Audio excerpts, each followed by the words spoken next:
Oh my god, episode 8 so bad I thought I was watching an episode of the Power Rangers. I don't even know if I could do a proper review of the entire season of Ahsoka. Hey girl. Hey sister. They go to the girl, they turn her into one of them, and then they do this weird thing and they like give her a magic sword. I felt like I was watching an episode of the Power Rangers, like one of those things that Lord Zed and Rita would do kind of thing, like we're gonna make a monster, we're gonna make this, we're gonna make that. Or it could be Zordon in the command center telling the Power Rangers, hey, we're gonna make a new sword for Tommy, the White Ranger. We're gonna make even more powerful Zords. And take a look at the title. Look at that. It's Narnia. Hey boy. Rawr. Buddha. Meow. Baby, what are you saying? What? You're not mad? Do you like my purple hair? This is the part where the spaceship almost crashes onto the turtle people. I felt like I was watching Star Trek Generations when the Star Trek Enterprise splits into two, and then the saucer is about to crash into the planet, and it's like it does, and then it's gone. But it's like in this episode, it crashes, and then all of a sudden it's back to normal. And you see her walking, and then boom, all of a sudden she's just like right in front of the camera. Whose fault is it? The patriarchy. Oh no, we gotta go get them. How about we go ask what's her face? What's her face? Ray. How about she can pull down the, the spaceship? Yeah. Hey Ahsoka, can you do that? Nah. Sabine, can I drive? No, man. You're a man. Let me drive. You can hold on onto my waist as I friend zone you. I'm gonna totally cook you. All right? Stay behind me, man. Ezra, get behind me. I'm gonna drive this donkey. Bam. Oh yeah, Ezra made a what's it call it? Samurai sword. I mean lightsaber. And if you think things couldn't have got it any worse, these little guys, they start to do something crazy. What are they gonna do? Are they gonna bring back Darth Vader? Darth Maul? Here's what they do. They bring back the stormtroopers. They're walkers. They're zombies. So now the Star Wars universe has the Walking Dead in it. And they're so dead. They look like the what's it call it in Lord of the Rings. They're totally like demon looking.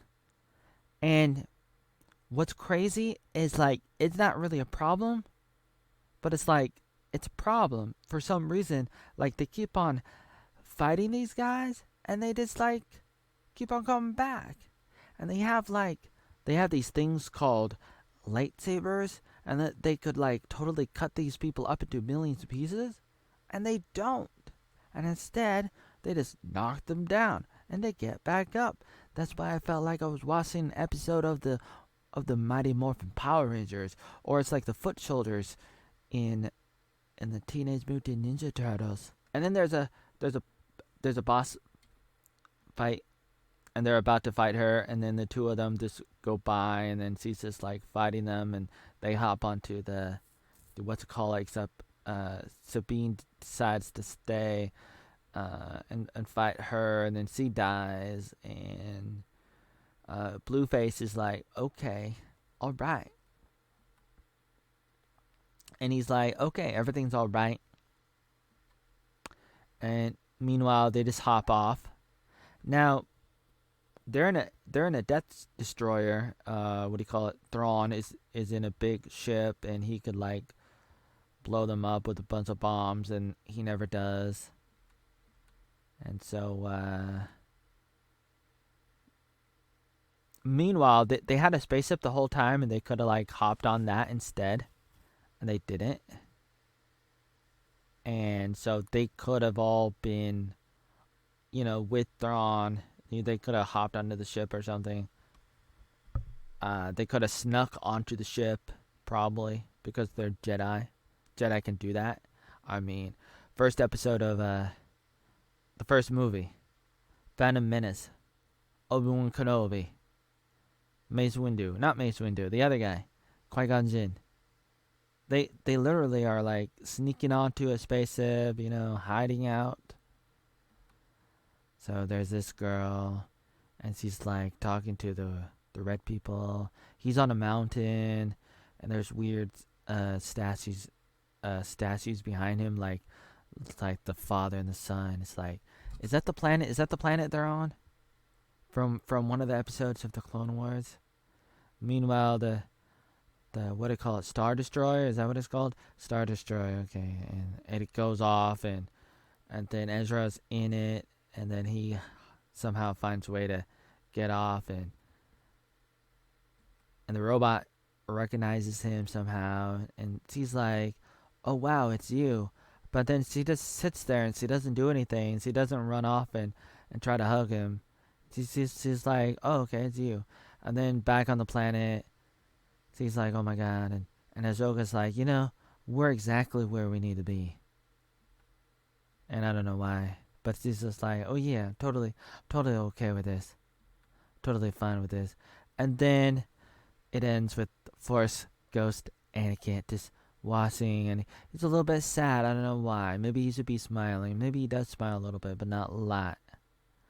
But it's like, this is what we get, and this is the end of the season, and I don't even know if I need to recap the whole entire season, because nothing really happens a lot, and it's like you see Ahsoka and she's trying to get the ball, magical ball, and then the other people get it, and then they're fighting, and then Sabine accidentally goes with them with Thrawn, and then Ahsoka finds a way to come with the help of the whales, and then they're fighting, and they're still fighting, and then Thrawn has the upper hand the whole entire time because he has a freaking Star Destroyer and he could destroy them, and he doesn't, and then because he's just like, "Oh, I don't want to do that," and he sends out little troops here and there, every once in a while, a few ships here, a few ships there, a few stormtroopers or clone troopers or whatever they are, at a few times, a few at a time, and he's like, "Okay, this is okay," even though he could like send all of them and probably kill them, or send a bunch of like drop some big bombs on them, because exactly where they are, and so you could like totally end them. And Ahsoka, maybe not entirely. Like Ahsoka might get away, but the other people probably wouldn't. Maybe, But anyways, it's like um, nothing really happens except for somehow. Uh, one thing I wanted to say was like the the the sisters have so much magic. They can do so much, but they don't have enough magic to tell Thrawn where they are and how they can get off. It's like, "Oh, I need a map so I can get back to the universe, back to the galaxy, because I don't know how to get back." It's like, do you really need a map?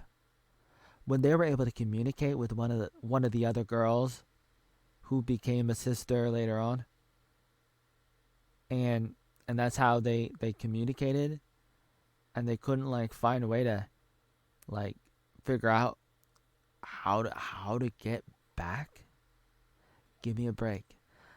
They did talk about a little bit about why Ahsoka wasn't training Sabine, and they said like Ahsoka was worried that Sabine would go to the dark side because of the war. The Emperor was battling her people, the Mandalorians, and she would probably be really upset about that, and it'd be pretty devastating. And so that's a little bit of a backstory, not a lot, but it explains that part. It doesn't really explain what was Ahsoka doing during the original trilogy. Why was he not helping Luke Skywalker? It'd be difficult, but she was not around. Yoda didn't talk about her, and so it's like that's very disappointing. Thrawn could have got off that island, off that planet, but he didn't. No excuses. He had magical demon warlords' wishes that could have helped him find a way back, or he could have done it on his own. by just, flying around looking for the correct galaxy. I mean, it's possible, depending on how far away you are. I mean, you could explain it and be like, well, they're so far away that there's no way to get back to the Star Wars galaxy, and that you're stuck so far away. Well, they're not so far away that they can hop onto Earth, which kind of happens like in one of the books, one of the comics.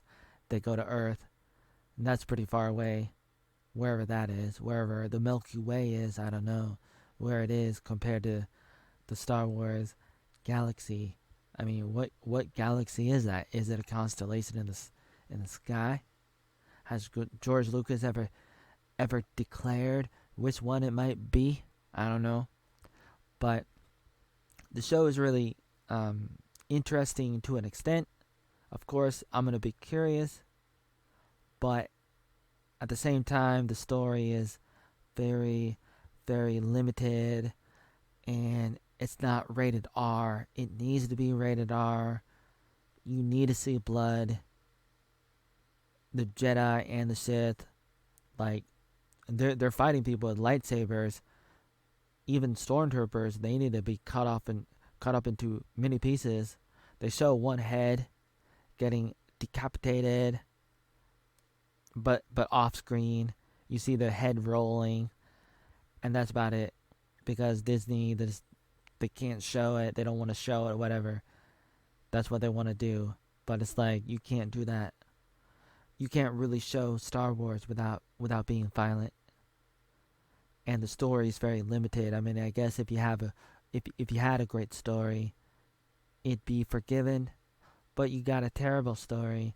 You just got like abstract ideas that are very badly executed. And it's just like, it's just very isolated ideas that have no backstory. Ahsoka doesn't have a backstory. She's just there out of nowhere after like 10 years, 20 years, whatever, after the Clone Wars, after the Rebels, and you're supposed to just forgive her and expect that she was like doing nothing, or that she was just like traveling around the stars looking for the ball, and that it took her 10 years or 15 years to find the magical ball, and then after that she just loses it to her apprentice, who she stopped training, by the way, because she was so afraid of Sabine going to the dark side. And she's like, I'm afraid. But then she's like, here's my ball. Here's my ball. And another, what's his face? Blueface. I mean, Thrawn, he's stuck on an island, stuck on a planet. He could have got off. And so you have him, he's an idiot. You have all the guys, they're idiots. You have Ezra, he's an idiot. He's just sitting there doing nothing. I mean, it'd be kind of hard, but he has the Force, and he could have been like, help me, Obi-Wan Kenobi, you're my only hope. I'm stuck on an island, and, I mean, help me, Yoda. Are you dead yet? Help me, other Jedi who are dead, who might be like Force ghosts floating around. Can you not come and help me get off this freaking island, this freaking planet? So Ezra's an idiot, Thrawn's an idiot, and Ahsoka's just like running around looking for a ball for 15 years just to get it, just to lose it, just to get beaten up by some old guy who's like, might be evil, might be a dark Jedi, might be a Sith, might be whatever he is, but I don't know what he's doing. I don't know what does he want. But he's probably the most interesting character. That's what other people said that, and I totally agree. And I really do want to see more of him. And then you have this guy, Anakin Skywalker, and he's just there. And he's spending more time watching his former apprentice than he is looking at his own son who's still alive. And he'd rather hang out with her than his own son. That's pretty messed up.